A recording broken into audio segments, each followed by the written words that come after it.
हम आ गए हैं बुरहानपुर के स्पॉट 2 पे। पहले हमने ब्लैक स्टोन का ताजमहल किया, देन आए हैं हम शाही किला के लिए।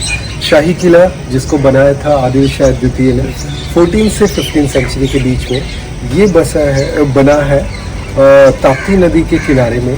और एक समय में ये 7 मंजिला इमारत हुआ करती थी, आज सिर्फ कहानियाँ बन के रहती हैं।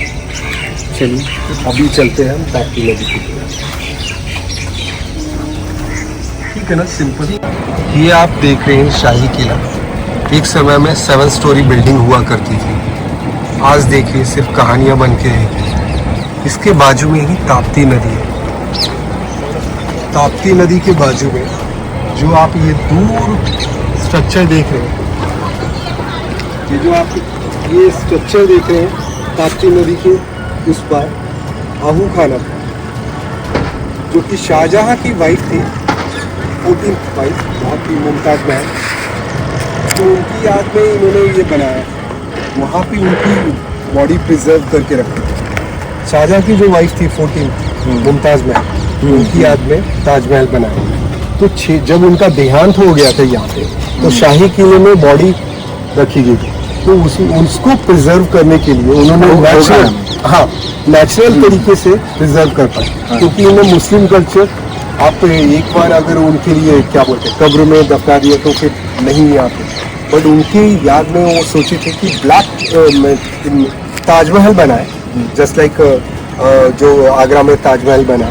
बट जो उधर की जो ज़मीन है, जो इतने बड़ा जो भारी जो ताजमहल का जो स्ट्रक्चर है, वो विथस्टैंड नहीं कर पाएगा, मिट्टी वो अनुकूल नहीं थी। तो उन्होंने क्या किया, 6 महीने तक उनकी बॉडी को नेचुरली तरीके से प्रिजर्व किया। प्रिजर्व करने के बाद आगरा में जब उन्होंने उनको बॉडी को दफना दे गया, उनकी उसी के बाजू में उन्होंने ताजमहल किया। अच्छा, तो ये स्ट्रक्चर है इसकी आहू खाना। करेक्ट नहीं, बहुत सारी हो गया। अभी हम जाते हैं ताप्ती नदी के नीचे। तो हम आ चुके हैं ताप्ती नदी के घाट पे। ये बुरहानपुर का शाही किला, उसके दावेल ये वही किला है जहाँ पे छत्रपति संभाजी महाराज ने रेड डाली थी, जब यहाँ के हिंदुओं ने मदद मांगी थी उनसे, क्योंकि जिजिया कर के रूप में बहुत सारा खजाना ले रखा था यहाँ के जो राजा।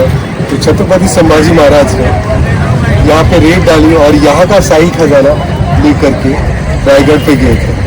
जिजिया कर, जो कि एक कर होता था उन दिनों, वहाँ पे हिंदुओं को हिंदी रहने के लिए और protection money, as a protection money जिजिया कर के रूप में दिया जाता था। करेक्ट, लिया जाता था। जो भी रूल करता था मुस्लिम लीग, तो जिजिया कर के रूप में बहुत सारा खजाना लेके रखा। छत्रपति संभाजी महाराज आए, यहाँ से लूट करके लेके रायगढ़ लेके गए। उन्होंने यहाँ पे आने के बाद इतनी मतलब नरसंहार किया था और खजाना लूट के लेके गए थे कि 1 साल तक, जब जो रास्ते से खजाना लूट करके रायगढ़ गए थे, उन्होंने इतना नरसंहार किया था। जो भी रास्ते में खजाना उतरा था, जो रास्ते में गिरे हुए थे खजाने, कोई वापस 1 साल तक पीछे मुड़ के आया नहीं था कि उस खजाने को लेके आए, क्योंकि इतना नरसंहार किया था। अगर उन लोगों ने सोचा कि अगर वापस छत्रपति संभाजी महाराज की सैनिक आ जाएंगे तो उसका क्या हर्ष होगा। इसी चलिए आगे का स्पॉट करते हैं राजा जय सिंह की छत्र।